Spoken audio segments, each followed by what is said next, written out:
Kopshtaria, terapia natyrale që qetëson mendjen dhe forcon trupin. Shkenca zbulon se një mikrob i tokës mund të përmirësojë humorin, të ulë nivelin e stresit dhe madje të forcojë imunitetin. Kopshtaria nuk është vetëm një hobi relaksues, por një aktivitet që lidhet drejt për drejt me shëndetin e përgjithshëm. Studime të ndryshme kanë treguar se kalimi i kohës në kopsht ndihmon në uljen e depresionit, përmirëson cilësinë e gjumit dhe rrit ndjenjen e kënaqësisë së përditshme. Përveç kësaj, lëvizjet fizike të thjeshta gjatë kopshtarisë përmirësojnë qarkullimin, ndërsa kontakti me natyrën qetëson sistemin nervor. Pra, kopshtaria nuk është thjesht kujdes për bimët, është një mënyrë e natyrshme dhe e provuar shkencërisht për të mbajtur trupin dhe mendjen të shëndetshme. Edhe vetëm disa minuta në ditë duke prekur tokën dhe duke shijuar gjelbërimin mund të bëjnë diferencën në shëndetin dhe mirëqenien tuaj afatgjallë. Bakteri i tokës që sjell gëzim. Një nga sekretet e këtij ndikimi pozitiv lidhet me një bakter të padëmshëm që gjendet natyrshëm në tokë, Mycobacterium vaccae.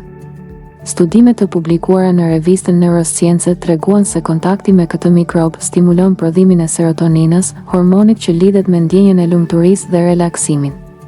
Efekti i tij krahasohet me një antidepresiv natyral, pa pasur nevojë për ilaçe.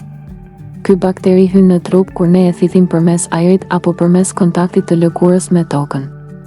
Pasi kalon në gjak, ai ndikon në ekuilibrin neurokimik, duke ulur simptomat e ankthit dhe depresionit.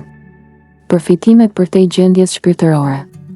Shkencëtarët vërejnë se ndikimi i Mycobacterium vaccae nuk kufizohet vetëm te gjendja emocionale. Ai ndihmon gjithashtu në përmirësimin e kujtesës dhe përqendrimit. Testet laboratorike kanë treguar se ky bakter rrit aftësitë njohëse. Uljen e inflamacionit, veçanërisht tek sëmundje si artriti reumatoid dhe sëmundja e Crohnit, ku përgjigjja e sistemit imunitar shpesh është e tepruar.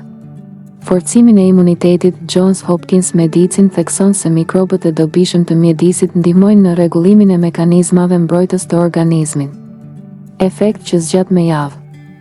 Ekspertët theksojnë se ndikimi antidepresiv i këtij bakteri mund të zgjasë deri në 3 javë. Për këtë arsye, ekspozimi i rregullt ndaj natyrës dhe aktivitetet në kopsht përbëjnë një formë të qëndrueshme terapie natyrore.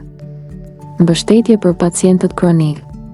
Edhe tek pacientët me sëmundje të rënda, si kanceri, është vërtetuar se kontakti me natyrën dhe kopshtaria rrisin ndjeshëm cilësinë e jetës. Në studimet klinike, të anketuarit raportuan humor më të mirë, më pak stres dhe përballim më të lehtë të trajtimeve mjekësore. Në qoftë se ju ka pëlqyer kjo video, ju lutemi klikoni butonin subscribe për më tepër.